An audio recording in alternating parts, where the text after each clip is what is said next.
Assalamualaikum warahmatullahi wabarakatuh. Perkenalkan, nama saya Septiana Putri Talentin, NIM 4111419032. Nah, teman-teman semua, pada kesempatan kali ini saya akan menjelaskan mengenai aspek alamiah dalam ketahanan nasional subbab yang pertama, yaitu mengenai letak geografis suatu negara. Nah, untuk letak geografis suatu negara ini akan memberikan petunjuk mengenai letaknya di bumi, berkaitan dengan hal-hal lain di sekitarnya. Nah, ada dua jenis negara yang dikaitkan dengan lokasinya. Yang pertama, itu ada negara yang dikelilingi oleh daratan, dan ada juga negara yang dikelilingi oleh lautan. Nah, untuk negara yang dikelilingi oleh daratan ini biasa disebut dengan landlocked country. Kita pasti juga sudah tahu tentang negara yang dikelilingi oleh daratan. Itu contohnya ada Afghanistan, Hungaria, Swiss, Austria, dan lain sebagainya. Nah, pada kesempatan kali ini saya mempunyai atlas dan saya akan menunjukkan bahwa negara Afghanistan itu terletak dikelilingi oleh daratan. Di sini ada negara Afghanistan dan di kelilingnya ini ada negara Iran, negara Rusia, yaitu membuktikan bahwa negara Afghanistan tersebut dikelilingi oleh daratan. Lalu yang kedua, itu ada negara yang dikelilingi oleh lautan. Pasti sudah tahu semua, contohnya negara kita, negara Indonesia. Terus ada juga negara Jepang, Filipina, Selandia Baru, dan lain sebagainya.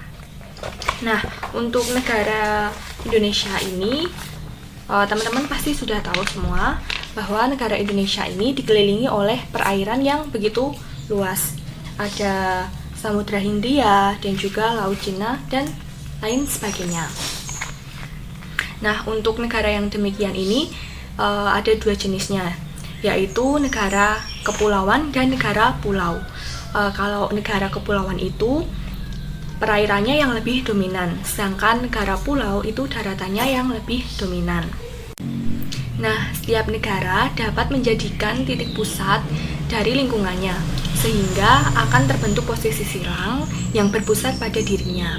Contohnya sendiri itu ada negara kita, yaitu negara Indonesia, yang terletak pada posisi silang dunia, yaitu di antara dua benua dan juga dua samudera. Dua benua yaitu benua Asia dan Australia, dan dua samudra yaitu Samudra Pasifik dan juga Samudra Hindia. Nah, tentunya dengan posisi ini Indonesia akan diuntungkan karena berada dalam jalur perdagangan internasional yang penting, dan juga akan mendapatkan pengaruh yang besar karena Indonesia berada di antara benua Asia dan juga benua Australia, yang tentunya dalam banyak aspek akan memberikan pengaruh yang cukup signifikan dengan adanya perbedaan ini. Assalamualaikum warahmatullahi wabarakatuh. Perkenalkan, nama saya Elvi Eliana, NIM 4111419022. Saya akan melanjutkan presentasi dari teman saya sebelumnya.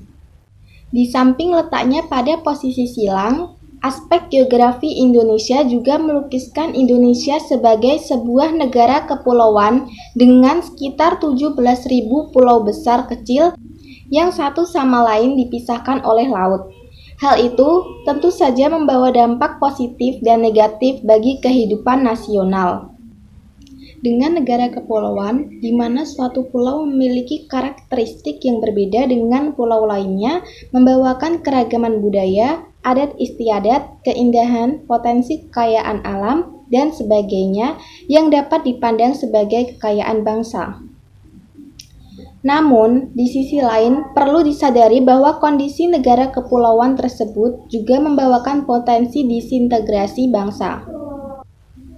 Jarak yang memisahkan suatu pulau dengan pulau lainnya dengan kondisi yang berbeda di antaranya memudahkan timbulnya perasaan kami dan mereka di antara penghuni satu pulau dengan penghuni pulau lainnya yang apabila tidak disikapi dengan tepat dapat menimbulkan perpecahan. Kondisi geografis tersebut kemudian melahirkan geopolitik dan geostrategi. Geopolitik adalah kebijakan suatu negara yang memperhitungkan posisi geografis. Sedangkan geostrategi merupakan pelaksanaan dari geopolitik. Persoalannya adalah bagaimana kondisi geografis yang ada kita bisa mengambil manfaat yang sebesar-besarnya demi kepentingan bangsa dan negara serta mengurangi pengaruh-pengaruh negatif yang dapat muncul darinya. Assalamualaikum warahmatullahi wabarakatuh. Perkenalkan, saya Lutfi Nurjayanti Fauziah dengan NIM 4111499039. Di sini saya akan melanjutkan presentasi dari teman saya sebelumnya. Indonesia merupakan daerah pertemuan tiga lempeng tektonik besar, yaitu lempeng Indo-Australia, lempeng Eurasia, dan lempeng Pasifik. Lempeng Indo-Australia bertabrakan dengan lempeng Eurasia di lepas pantai Sumatera, Jawa, dan Nusa Tenggara, sedangkan lempeng Pasifik di utara Irian dan Maluku Utara.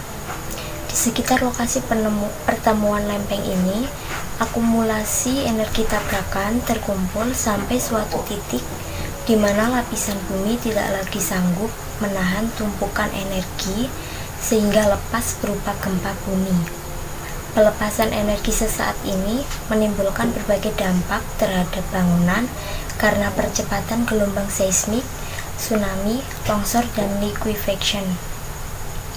Besarnya dampak gempa bumi terhadap bangunan bergantung pada beberapa hal, antara lain skala gempa, jarak epicenter, mekanisme sumber, jenis lapisan tanah di lokasi bangunan, dan kualitas bangunan.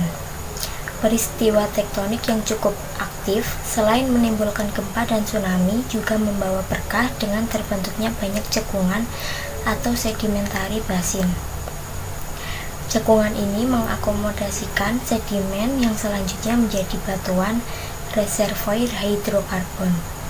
Kandungan minyak dan gas alam inilah yang kini banyak kita tambang dan menjadi tulang punggung perekonomian kita hingga tahun 1990-an. Assalamualaikum warahmatullahi wabarakatuh. Perkenalkan, nama saya Sela Umami dengan NIM 4111419018.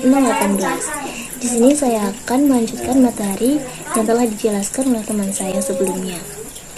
Indonesia secara geografis memiliki posisi yang unik, yaitu berada di pusat tumbukan lempeng tektonik Hindia Australia di bagian selatan, lempeng Eurasia di bagian utara, lempeng Pasifik di bagian timur laut. Hal ini menyebabkan Indonesia mempunyai tatanan tektonik yang kompleks dari arah zona tumbukan, yaitu yang pertama, Fore Arch, merupakan daerah yang berbatasan langsung dengan zona tumbukan, atau yang sering disebut dengan zona aktif. Pada daerah ini biasanya mengandung potensi sumber daya alam yang cukup besar. Yang kedua yaitu Volcanic Arch, merupakan jalur pegunungan aktif di Indonesia yang memiliki topografi khas dengan sumber daya alam yang khas juga. Dan yang terakhir adalah Back Arch, merupakan bagian paling belakang dari rangkaian busur tektonik yang relatif paling stabil dengan topografi yang hampir seragam yang berfungsi sebagai tempat sedimentasi. Sekian materi dari saya. Wassalamualaikum warahmatullahi wabarakatuh. Assalamualaikum warahmatullahi wabarakatuh. Perkenalkan, nama saya Galih Nur Maulana, NIM 4111419019 dari kelompok 3. Kali ini saya akan menjelaskan materi subbab kekayaan alam Indonesia. Keren. Apa itu kekayaan alam Indonesia? Kekayaan alam Indonesia, dilihat dari pengertiannya, kekayaan alam Indonesia adalah sumber daya alam yang berbentuk fisik. Kekayaan alam tersebut dapat berupa kekayaan organik maupun non-organik. Fisik artinya dia nampak ya, nampak dan terlihat. Nah, artinya segala sumber daya alam yang berbentuk fisik yang dapat dilihat, yang tampak, yang ada di Indonesia itulah kekayaan alam Indonesia. Dimana kita tahu bahwa kekayaan alam Indonesia itu luar biasa, men. luar biasa sekali ya, dari Sabah sampai Merauke, jos lah pokoknya. Kemudian kita membahas tentang kekayaan alam suatu negara nih. Apa itu kekayaan alam suatu negara? Segala sumber dari potensi alam yang terdapat di bumi, di laut, dan di udara yang berada di wilayah kekuasaan negara. Artinya segala sumber daya alam, potensi alam yang ada di bumi atau di darat, di laut, di bawah permukaan laut, di atas permukaan laut, intinya adalah tadi sumber daya alam. Sumber daya alam artinya segala sesuatu yang bermanfaat di udara seperti sinar matahari dan lain sebagainya di wilayah kekuasaan suatu negara, itu katakan kekayaan alam suatu negara. Nah, kekayaan alam suatu negara ini kekayaan alam ini dilihat dari sifatnya dibagi jadi dua. Apa itu renewable resource dan non renewable resource? Apa itu renewable resource? Renewable resource adalah kekayaan alam yang dapat diperbaharui, sementara non renewable resource adalah kekayaan alam yang tidak dapat diperbarui. Secara pengertiannya, renewable resource ini adalah kekayaan alam yang dapat terus ada selama penggunaannya tidak dieksploitasi secara berlebihan. Artinya kekayaan alam ini mungkin banyak kayak berlimpah ya alam, tetapi ini akan terus ada ketika tidak mengeksploitasi secara berlebihan. Karena ketika kita mengeksploitasi secara berlebihan akan jadi kerusakan alam. Nah, dari kerusakan alam itu bisa saja merusak sumber daya alam, kekayaan alam yang dapat diperbarui tadi. Contoh-contohnya ada tumbuhan, hewan, mikroorganisme, sinar matahari, angin, dan air.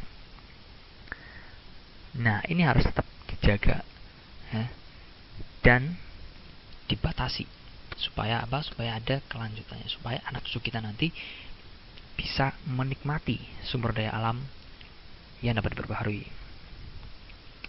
Kemudian ada non-renewable resource, kekayaan alam yang tidak dapat diperbarui. Nah, dari pengertiannya, sumber daya alam yang jumlahnya terbatas karena penggunaannya lebih cepat daripada proses pembentukannya, dan apabila digunakan secara terus-menerus akan habis. Artinya ini butuh proses ya, butuh prosesnya itu lama. Dan ketika kita tidak bijak menggunakannya, maka sumber daya alam ini bisa habis. Ini tidak dapat diperbarui. Contoh-contohnya ada minyak bumi, emas, besi, dan berbagai bahan tambang lainnya yang pada umumnya memerlukan waktu dan proses yang sangat panjang. Gitu. Nah, proses ini memerlukan perubahan tekanan dan suhu panas selama jutaan tahun, sehingga kemudian mengubah materi dan senyawa organik tersebut menjadi berbagai jenis barang tambang. Ketika teman-teman belajar geografi, pasti teman-teman tahu lah, kayak misalkan minyak bumi, prosesnya itu dari tumbuhan-tumbuhan yang hidup di zaman purba yang kemudian mati, kemudian diproses dengan tekanan dan suhu panas selama jutaan tahun hingga jadilah gitu, kun fayakun. Nah, selain dari sifatnya, kita juga bisa melihat sumber daya alam ataupun kekayaan alam ini dari jenisnya. Ada 3 nih di sini dijelaskan, ada hewan atau fauna, tumbuhan atau flora, barang tambang atau mineral. Bagi manusia sendiri, hewan merupakan sumber makanan dan juga sebagai makhluk yang dapat meringankan pekerjaan manusia. Nah, bagi tumbuhan, kotoran yang dikeluarkan oleh hewan ini sangat berguna sebagai pupuk yang dapat menyuburkan tumbuh-tumbuhan tersebut. Dan bagi bakteri atau cacat renek, jasad hewan yang sudah meninggal merupakan makanan yang lezat bagi mereka. Oleh karena itu, hewan dikategorikan sebagai sumber daya alam. Nah, kemudian tumbuhan atau flora. Tumbuh-tumbuhan dikatakan sebagai sumber daya alam karena keberadaannya menebar manfaat bagi siapa saja. Namun juga tidak hanya bagi manusia, namun juga bagi hewan dan makhluk lainnya. Dalam siklus rantai makanan, sendiri, tumbuhan menempati posisi tertinggi ya, atau sebagai produsen atau penghasil makanan bagi makhluk hidup yang lain. barang tambang atau mineral, yakni suatu sumber daya alam yang berasal dari dalam perut bumi yang sifatnya tidak bisa diperbaharui karena pembentukannya membutuhkan waktu yang lama, bahkan sampai berjuta-juta tahun. Nah, ini sudah jelaskan tadi. Ketika teman-teman melihat, mengamati, menganalisis kekayaan alam di Indonesia, persebaran tidak hanya di Indonesia ya, bahkan di muka bumi gitu. Persebaran kekayaan alam di muka bumi tidaklah merata. Oleh karena itu muncul saling ketergantungan antar satu negara dengan negara lain dalam pemenuhan kebutuhan hidupnya. Nah, inilah yang menjadi menjadi alasan kenapa dalam suatu negara ada yang namanya impor, ada yang namanya ekspor kekayaan alam, kayak gitu ya. Karena dalam kondisi ketergantungan itu, pemanfaatan kekayaan alam pada tingkat yang terlampau rendah serta pemanfaatan yang tidak produktif akan mengundang campur tangan negara asing dalam sebuah negara. Oleh karena itu, sumber kekayaan alam harus dikelola dan dimanfaatkan sebaik-baiknya atas dasar asas maksimal, lestari, dan berdaya saing.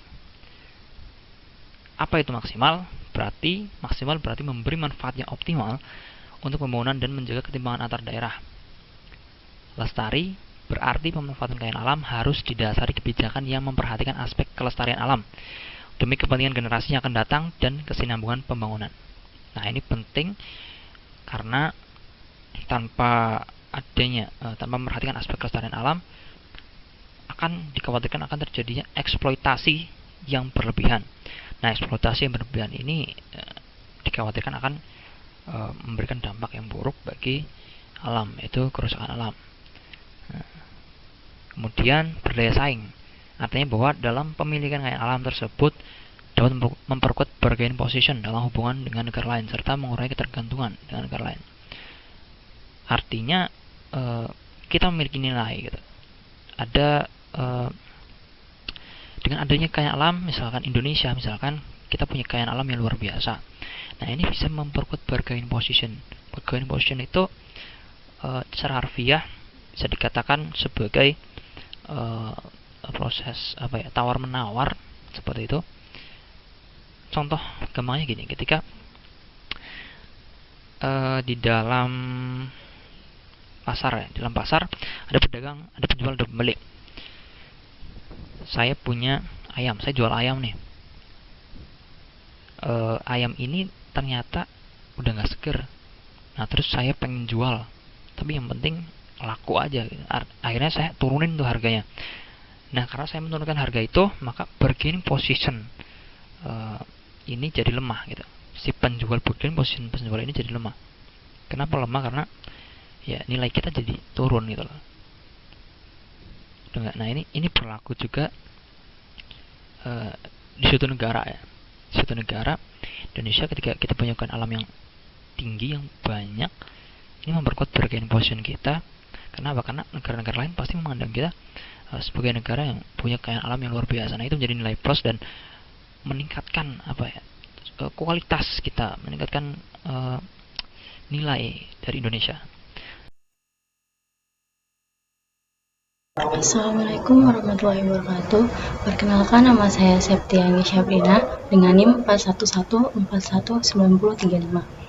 Pada kesempatan kali ini saya akan menjelaskan tentang aspek alamiah ketahanan nasional kekayaan alam Indonesia. Kekayaan alam Indonesia. Hal yang masih sangat terasa dalam hal pengelolaan kekayaan alam adalah bahwa Indonesia memiliki potensi kekayaan alam yang besar. Akan tetapi, belum dapat menggali serta mengolahnya secara baik. Hal ini disebabkan oleh kurangnya penguasaan ilmu dan teknologi, serta kurangnya modal yang dibutuhkan untuk mengolah kekayaan alam tersebut.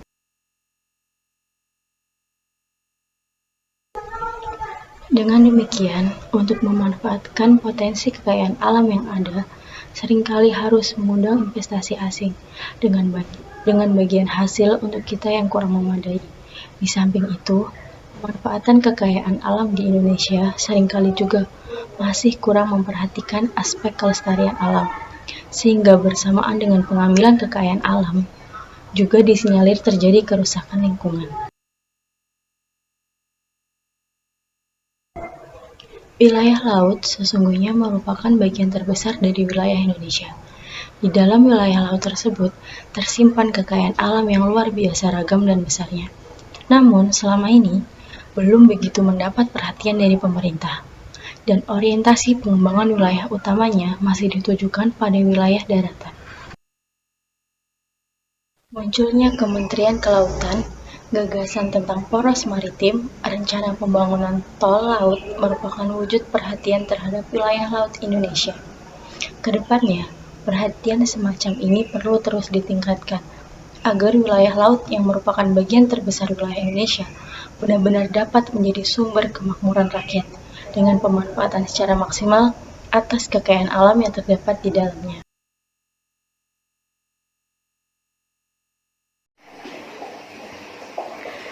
Halo teman-teman, sebelumnya perkenalkan, nama saya Maria Margareta Sitorus dan NIM saya 4114419 Di sini saya akan membahas yang sebelumnya telah teman saya sampaikan, yaitu kekayaan alam Indonesia. Pemanfaatan sumber daya alam perlu diikuti upaya konservasi untuk mewujudkan pembangunan yang berkesinambungan demi kepentingan generasi yang akan datang. Berikut terdapat beberapa peraturan perundangan yang dapat dijadikan pedoman untuk melakukan hal tersebut.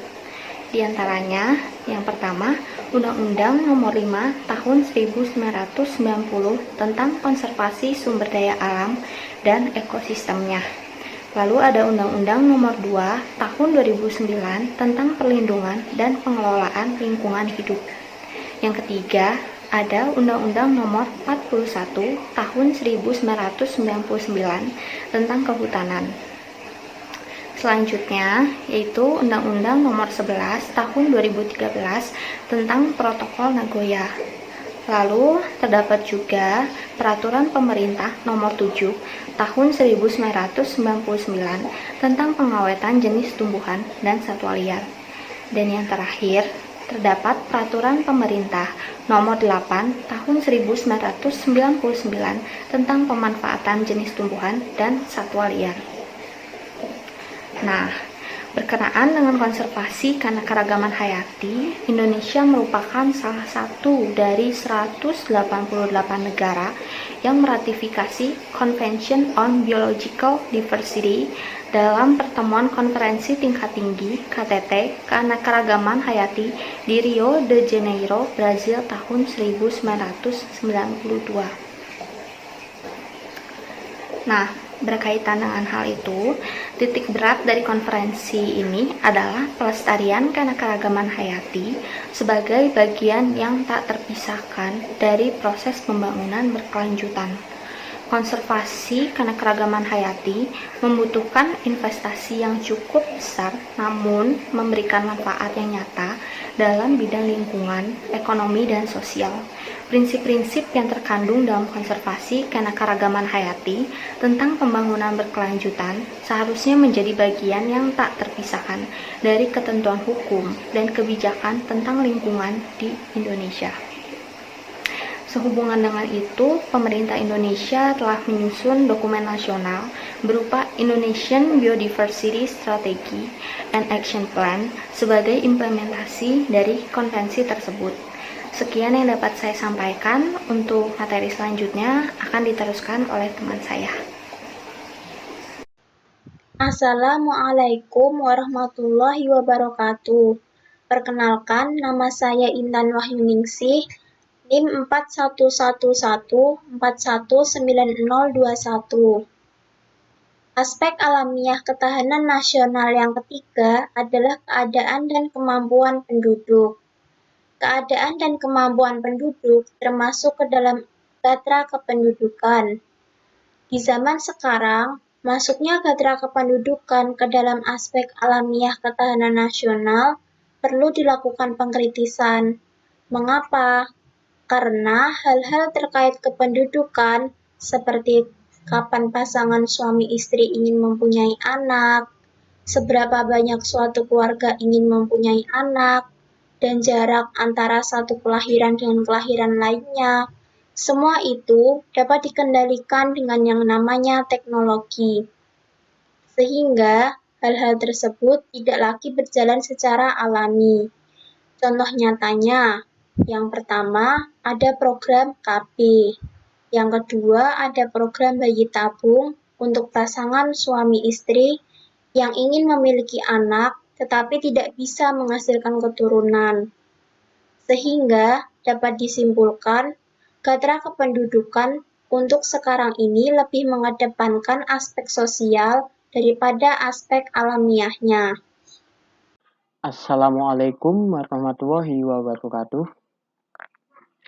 Perkenalkan, nama saya Nuril Hakim dengan NIM 4111419030. Kali ini saya akan melanjutkan presentasi dari teman saya tentang keadaan dan kemampuan penduduk.